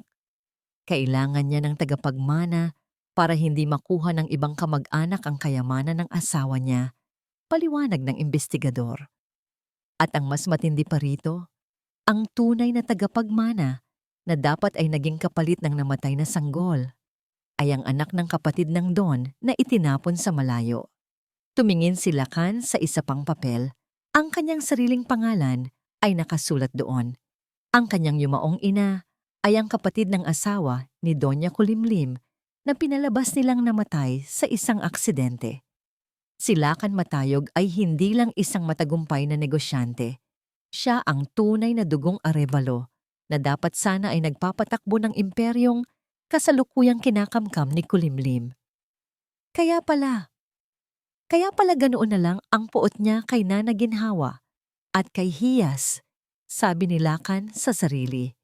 Natatakot siya. Natatakot siyang baka ang mga taong may tunay na talento at katapatan ang kumuha sa trono na kailanman ay hindi naging kanya. Ibinaba ni Lakan ang mga papel at kinuha ang kanyang coat. Kailangan niyang pumunta kay Hiyas, pero habang naglalakad siya, naalala niya ang determinasyon sa mga mata ni Hiyas kanina sa studio. Hindi pa ito ang tamang oras, isip ni Lakan. Kung sasabihin ko sa kanya ang lahat ngayon, mawawala ang focus niya sa kompetisyon. Gusto kong manalo siya dahil sa sarili niyang galing, hindi dahil sa kapangyarihan ko. Samantala, sa isang madilim na sulok ng backstage ng studio, isang mainit na pagtatalo ang nangyayari. Wala kang kwenta, Marikit. Simpleng paglalagay lang ng chemical sa patis, hindi mo pa nagawa ng maayos. Sigaw ni Hangin. Lasing na naman ito at halatang desperado. Huwag mo akong sisihin, Hangin. Ginawa ko ang lahat, pero sadyang matalino si Hiyas. Ganti ni Marikit. At ikaw, bakit hindi mo gamitin ang pagiging anak mo para utusan ng mga staff? Oo nga pala. Takot ka sa nanay mo. Tumahimik ka. Sasampalin sana ni Hangin si Marikit, pero mabilis na umiwas ang babae. Alam mo, Hangin, mag-ingat ka. Uyam na sabi ni Marikit. Narinig ko ang usapan ni Doña Kulimlim sa abogado niya kanina. Mukhang may plano na siyang ilaglag ka kapag natapos ang gulo na to. Wala kang kwenta sa kanya kapag wala ka ng pakinabang. Naiwang tulala si Hangin habang papaalis si Marikit. Ang takot na nararamdaman niya ay unti-unting napapalitan ng galit. Isang galit ng isang taong pakiramdam ay tinalikuran na ng lahat. Pagdating ni Lakan sa kinaroroonan ni Hiyas, nakita niya itong abala sa paglilinis ng kanyang mga kagamitan para sa bukas na finals. Mag-isa na lang si Hiyas sa malaking kusina ng studio. "Hiyas!" Tawag ni Lakan sa malambot na boses. Napaangat ng tingin si Hiyas at ngumiti nang makita ang lalaki. "Lakan, bakit nandito ka pa? Gabi na." "Gusto lang kitang makita at gusto kong itanong, handa ka na ba para sa bukas?" Huminga ng malalim si Hiyas. Tumingin siya sa kanyang mga kamay na may mga bagong paso mula sa pagluluto kanina. "Natatakot ako, Lakan. Alam ko na hindi titigil si Doña Kulimlim, pero kapag naaalala ko ang mga anak ko at si Nana Ginhawa, nawawala ang takot ko." Lumapit si Lakan at hinawakan ang dalawang kamay ni Hiyas. Ang kanyang titig ay puno ng katapatan. "Bukas, hindi lang ikaw ang magluluto sa entabladong iyon. Kasama mo ang lahat ng taong naniniwala sa iyo. At tandaan mo ito, kahit anong mangyari sa resulta, para sa akin, ikaw na ang panalo." "Salamat, Lakan," bulong ni Hiyas. "Hindi ko alam kung nasaan ako ngayon kung hindi dahil sa iyo." "Dito ka lang sa tabi ko, Hiyas," sabi ni Lakan habang dahan-dahang inilalapit ang kanyang muka sa mukha ni Hiyas. "Pagkatapos ng lahat ng ito, may isang mahalagang bagay akong sasabihin sa iyo. Isang bagay na magbabago sa buhay nating dalawa." Ramdam ni Hiyas ang init ng hininga ni Lakan. Sa isang sandali, nalimutan niya ang kompetisyon, ang mga arebalo, at ang sakit ng nakaraan. Ang tanging mahalaga ay ang lalaking nasa harap niya na nagbigay sa kanya ng halaga noong pakiramdam niya ay basura siya. Pero bago pa man magtagpo ang kanilang mga labi, isang malakas na kalampag ang narinig mula sa labas ng pintuan. Isang babala na ang gabi ay hindi pa tapos at ang pinakamalaking unos ay parating pa lang. "Magpahinga ka na," sabi ni Lakan habang pinipilit ang sariling lumayo. Bukas natin itutuloy ang usapang ito." Tumango si Hiyas, pero ang kanyang mga mata ay nanatiling nakatitig sa likod ni Lakan habang papaalis ito. Alam niya, ang gabi bago ang finals ay ang huling pagkakataon na magiging payapa ang lahat. Bukas, ang bawat subo ng pagkaing iluluto niya ay magtataglay ng bigat ng katotohanan. Ang buong studio ay nababalot ng tensyon na tila kuryenteng gumagapang sa balat ng bawat taong naroroon.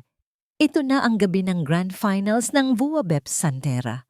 Ang mga upuan para sa mga manonood ay punong-puno. Ang mga ilaw ay mas maliwanag. At ang premyo, isang pagkakataong maging head chef ng isang international hotel, chain, at ang pagkilala bilang pinakamagaling sa bansa ay nasa gitna ng entablado. Ngunit para kay Yasmin, hindi ito tungkol sa premyo. Ito ay tungkol sa isang mangkok ng alaala. Sa kabilang istasyon, gumagalaw si Doña Kulimlim ng may pagyayabang. Bilang espesyal na kalahok at judge, sa gabing ito, nagpasya siyang ipakita ang kanyang galing. Nagluluto siya ng lechon de leche na may gold leaf. Ang balat ng baboy ay nagniningning sa mantika at ang bawat bahagi nito ay pinalamutian ng mga mamahaling truffle at nakakaing ginto. "Tignan niyo ang gawang arebalo," sabi ng Donya sa harap ng kamera habang iwinawas-iwas ang kanyang kutsilyo. "Ito ang lasa ng tagumpay. Ito ang lasa ng kapangyarihan." Tumingin si Hiyas sa sarili niyang mesa. Simple lang ang kanyang mga sangkap, manok, luya, bawang at bigas. "Yasmin Dalisay, ano ang ihahanda mo para sa huling laban na ito?" tanong ng host. Huminga ng malalim si Hiyas. Lumingon siya sa VIP section kung saan nakaupo si Lakan. Tumango ang lalaki sa kanya, isang tahimik na pagsuporta. Magluluto po ako ng arroz caldo, sagot ni Hiyas. Nagkaroon ng bulungan sa buong studio. Ang iba ay natawa, ang iba ay nagtaka. Sa isang prestihiyosong kompetisyon, isang simpleng lugaw ang ilalaban niya sa ginto at truffle ng mga Arevalo. Lugaw? Uyam na sabi ni Doña Kulimlim mula sa kabilang mesa. Talagang pang-squatter ang utak mo, Yasmin. Naghahanap tayo ng Vuabep, hindi Tinder ng kalsada. Hindi sumagot si Hiyas. Nagsimula siyang kumilos. Sa bawat hiwa niya ng luya, naalala niya ang gabing itinapon siya sa ulan. Sa bawat paghalo niya sa kaldero, naalala niya ang init ng lugaw na ibinigay sa kanya ni Nana Ginhawa noong wala na siyang matuluyan. Hindi lang basta lugaw ang niluluto niya. Ito ang pagkaing naging saksi sa kanyang pagkadurog at ang pagkaing muling bumuo sa kanya. Ibinuhos ni Hiyas ang kanyang buong puso sa sining ng pagpapakulo. Ang bawat butil ng kanin ay dahan-dahang sumisipsip sa katas ng manok na may halong luyang dilaw. Ang amoy ay hindi masangsang, kundi isang amoy na yayakap sa iyong kaluluwa, parang yakap ng isang ina sa anak na may sakit. 10 minutes left!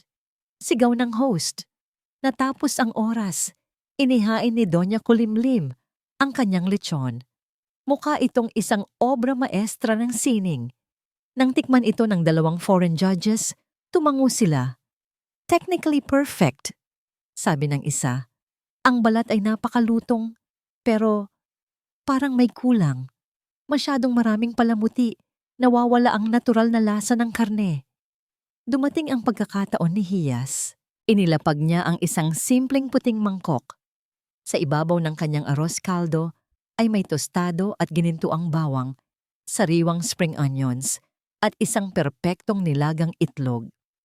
Ito po ang aking lugaw ng pag-asa, sabi ni Hiyas. Ang boses ay matatag. Kumuha ng kutsara ang unang hurado. Pagkasubo niya napatigil siya. Ipinikit niya ang kanyang mga mata. Diyos ko, bulong niya. Bakit bigla kong naalala ang lola ko? Ang lasang ito, hindi ito galing sa recipe book. Galing ito sa puso. Ang pangalawang hurado ay halos maubos ang laman ng mangkok. Sa dami ng kinain kong mamahaling pagkain sa buong mundo, ngayon ko lang naramdaman na busog hindi lang ang tiyan ko, kundi pati ang emosyon ko. Yasmin, you turned a common street food into a masterpiece of love. Namutla si Doña Kulimlim. Hindi siya makapaniwala. Galit na kinuha niya ang kutsara at tinikman ang luto ni Hiyas. Agad na nanigas ang Donya. Ang lasang iyon.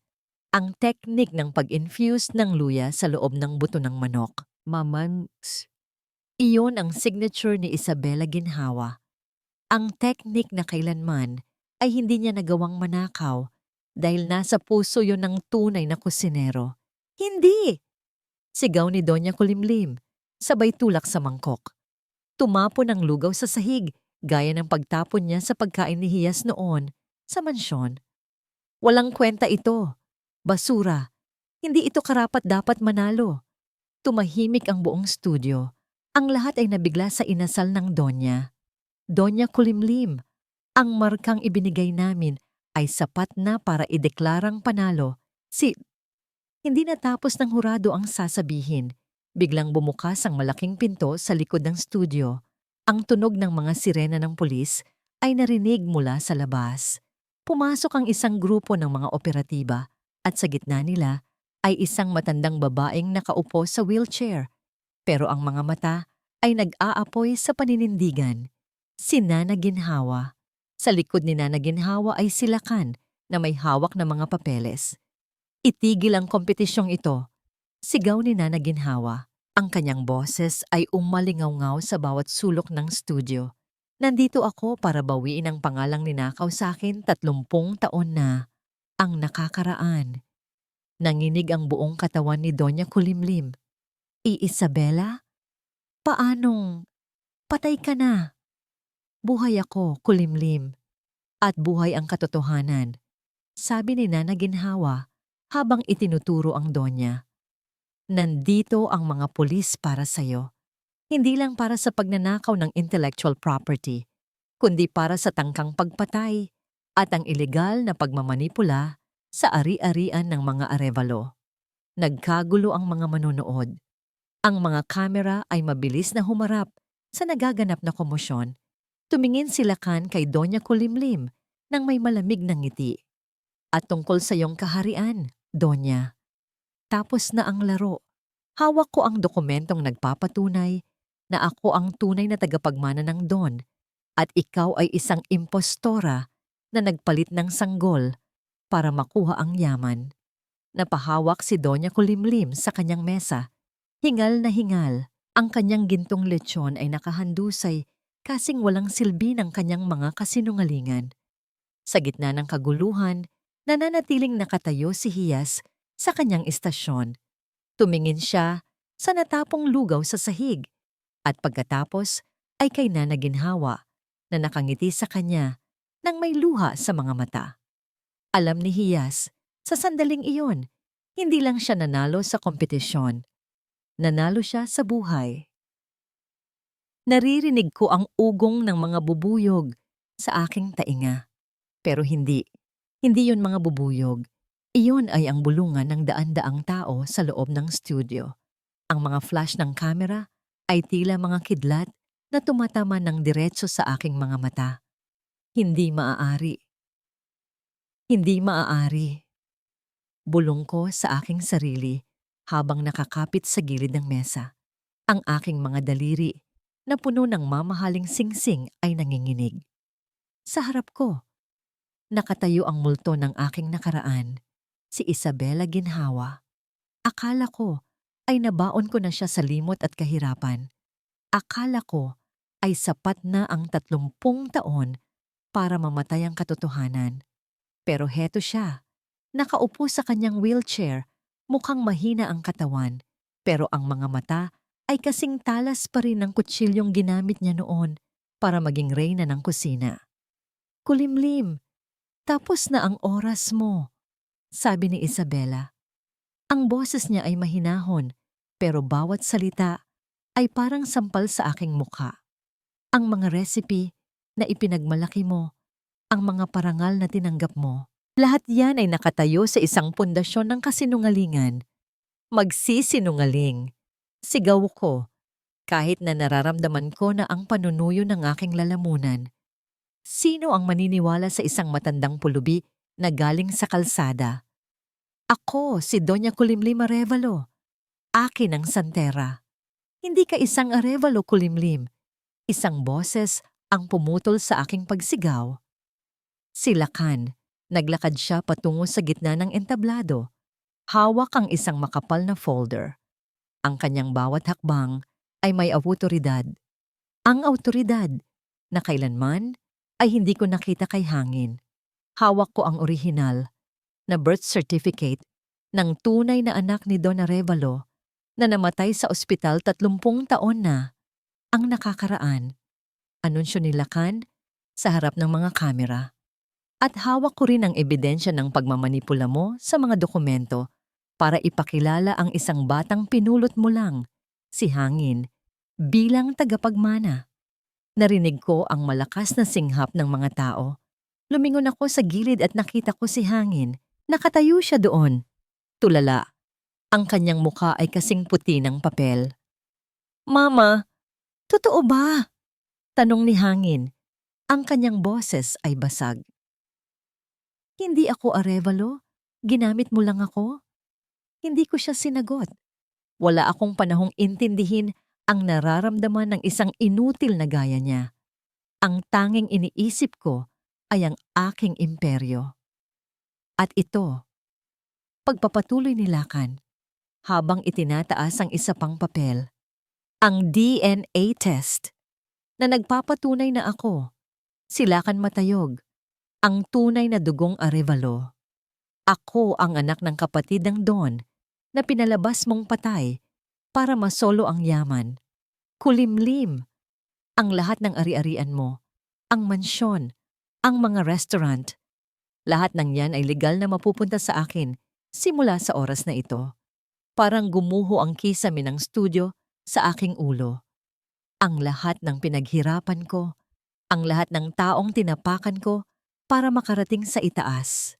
Lahat ay nawala sa isang iglap dahil sa isang hiyasmin at isang lakan. Donya, kailangan niyo pong sumama sa amin. Sabi ng isang pulis na lumapit sa akin. Huwag niyo akong hawakan. Bulyaw ko. Marikit, Marikit, tawagan mo ang mga abogado ko. Gawin mo ang trabaho mo. Pero sa malayo, nakita ko si Marikit. Hindi siya gumagalaw para tulungan ako. Sa halip nakita ko siyang pinuposasan din ng isa pang pulis. Nahuli siya sa labas habang sinusubukang itapon ng bag na naglalaman ng mga ebidensya ng sabotahe sa kompetisyon. Tiningnan ako ni Marikit ng may halong puot at pandidiri. Bago siya kinaladkad palayo, wala na. Wala na ang lahat. Habang hinihila ako ng mga pulis palabas ng entablado, nadaanan ko si Yasmin. Nakatayo siya doon, yakap-yakap ang kanyang dalawang anak. Walang galit sa kanyang mga mata. Wala ring tuwa sa kanyang pagkapanalo. Ang nakita ko lang ay awa. At iyon ang pinakamasakit sa lahat. Ang kaawaan ng isang babaeng itinuring ko lang na basura. Yasmin! Sigaw ko habang pilit akong kinakaladkad ng mga pulis. Akala mo ba tapos na to? Isusumpa kita. Isusumpa ko ang lahi mo. Pero hindi man lang kumurap si Hiyas. Tumingin lang siya sa akin ng diretso at nagsalita sa isang boses na kailanman ay hindi ko malilimutan. Ang sumpa niyo po ay wala ng kapangyarihan, Donya.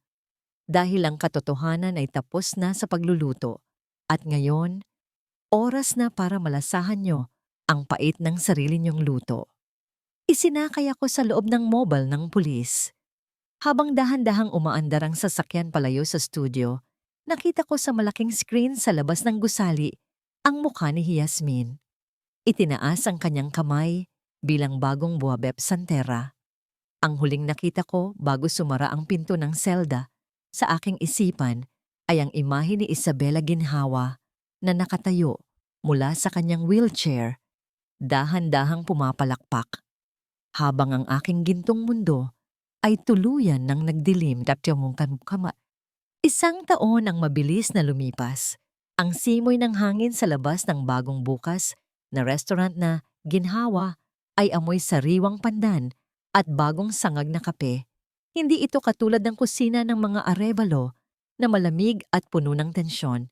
Dito, ang bawat sulok ay puno ng liwanag, tawanan ng mga staff, at ang mainit na pagtanggap sa bawat taong pumapasok, mayaman man o mahirap. Nakatayo si Hia sa tapat ng pass-through window ng kusina. Suot ang kanyang puting chef's jacket na may buradong pangalan niya sa gintong sinulid. Pinagmamasdan niya ang kanyang mga anak. Si Likha at Haraya ay masayang kumakain sa isang sulok na mesa. Malusog, masaya, at wala na ang bakas ng takot sa kanilang mga mata. Chef Hias, handa na po ang table 5. Ulat ng isang waiter. Tumango si Hias at kinuha ang isang tray. Hindi ito para sa isang regular na customer. Lumakad siya patungo sa maliit na opisina sa likuran kung saan nakaupo si Nana Ginhawa. Ang matanda ay maayos na ang kalagayan, bagamat gumagamit pa rin ng baston. Ang kanyang mukha ay maaliwalas na at puno ng kapayapaan. Nana, heto na po ang paborito niyo, sabi ni Hiyas habang inilalapag ang isang mangkok ng sinigang na hipon. Ngumiti ang matanda. Salamat, Hiyas. Alam mo, sa bawat subo ko ng luto mo, nararamdaman ko na nabawi na natin ang lahat ng nawala sa atin. Higit pa sa pera, nahanap natin ang ating tahanan. Hinalikan ni Hiyas ang noo ng kanyang mentor. Alam niya na kung hindi dahil sa matapang na matandang ito, baka hanggang ngayon ay palaboy pa rin sila sa kalsada. Bago matapos ang araw, nagpasya si Hiyas na gawin ang isang bagay na matagal na niyang pinag-iisipan. Nagdala siya ng isang simpleng lunchbox at nagtungo sa Santera Correctional Institute. Sa likod ng rehas, nakaupo ang isang babaeng halos hindi na makilala. Wala na ang mga gintong alahas ni Doña Kulimlim. Ang kanyang buhok ay puti na at ang kanyang mga mata ay wala ng ningning ng kapangyarihan. Inilapag ni Hiyas ang pagkain sa harap nito. "Bakit ka pa pumupunta rito?" tanong ng matanda sa basag na boses. "Para pagtawanan ako?" Umiling si Hiyas. "Nandito ako dahil gusto kong malaman nyo na pinatawad ko na kayo. Hindi para sa inyo, kundi para sa sarili ko at sa mga anak ko. Ayokong lumaki silang may dalang pait sa kanilang puso." Tiningnan ng Donya ang pagkain, isang simpleng adobo. Dahan-dahan siyang kumuha ng isang piraso at isinubo ito. Pagkatapos ng ilang sandali, nagsimulang pumatak ang mga luha sa kanyang mga mata. Sa unang pagkakataon, hindi dahil sa galit, kundi dahil sa pagsisisi. Sa labas ng bilangguan, naghihintay si Lakan sa tabi ng kanyang sasakyan. Nang makita niya si Hiyas, agad siyang lumapit at kinuha ang kamay nito. "Kamusta?" tanong ni Lakan. "Maayos na, Lakan. Malaya na ako," sagot ni Hiyas. Tumingin si Lakan sa papalubog na araw. Ang Arevalo Plaza ay maayos na ang takbo sa ilalim ng bagong pamamahala. Si Hangin. Narinig ko na nagtatrabaho siya ngayon bilang dishwasher sa isang maliit na karinderya sa probinsya. Pinili niyang magsimula muli ng tahimik. Huminga ng malalim si Hiyas. Wala na siyang nararamdamang galit para kay Hangin. Tanging pasasalamat na lang dahil sa mga anak na ibinigay nito sa kanya. "Hiyas," seryosong tawag ni Lakan. Huminto sila sa paglalakad at hinarap ang isa't isa sa ilalim ng kulay kahel na langit. "Isang taon kitang hinintay na mabuo muli ang iyong sarili. Ngayon, gusto kong itanong, handa ka na bang bumuo ng bagong kwento kasama ako? Hindi bilang investor at chef, kundi bilang 2 taong gustong magkasama sa bawat hapunan ng ating buhay." Inilabas ni Lakan ang isang maliit na kotak. Sa loob ay isang singsing na may disenyong tila isang maliit na hiyas na napapalibutan ng mga dahon. Napangiti si Hiyas, ang kanyang mga mata ay nagniningning sa saya. "Handa na ako, Lakan. Dahil ngayon ko lang natutunan na ang pinakamasarap na putahe sa buhay ay ang pag-ibig na tapat at walang hinihintay na kapalit." Yakap-yakap ang isa't isa habang ang liwanag ng araw ay dahan-dahang naglalaho. Alam ni Hiyas na ang kanyang paglalakbay mula sa dumi ng kalsada patungo sa rurok ng tagumpay ay hindi lang tungkol sa paghihiganti. Ito ay tungkol sa paghahanap ng sariling halaga sa gitna ng unos, dahil sa bawat hapdi ng sugat may darating na ginhawa at sa bawat pait ng kahapon may nakahandang tamis ng bukas pa. Ang kwento ni Yasmin ay nagtuturo sa atin na ang tunay na lakas ng isang babae ay hindi nasusukat sa yaman o kapangyarihan ng kanyang pamilya, kundi sa tibay ng kanyang loob at sa dangal ng kanyang mga kamay. Ang paghihiganti ay maaaring magbigay ng panandaliang kasiyahan, ngunit ang tunay na tagumpay ay ang pagbangon mula sa pagkakaapi at ang pagkakaroon ng kakayahang magpatawad habang patuloy na nagtatagumpay sa sariling pagsisikap. Maraming salamat po sa inyong matiyagang pakikinig at pagsunod sa kwento ni Yasmin mula sa simula hanggang sa kanyang matamis na tagumpay. Sana ay nagustuhan ninyo ang aming inihandang kwento para sa araw na ito. Ano pong bahagi ng kwento ang pinakapumukaw sa inyong damdamin? I-comment nyo po sa ibaba ang inyong mga saloobin.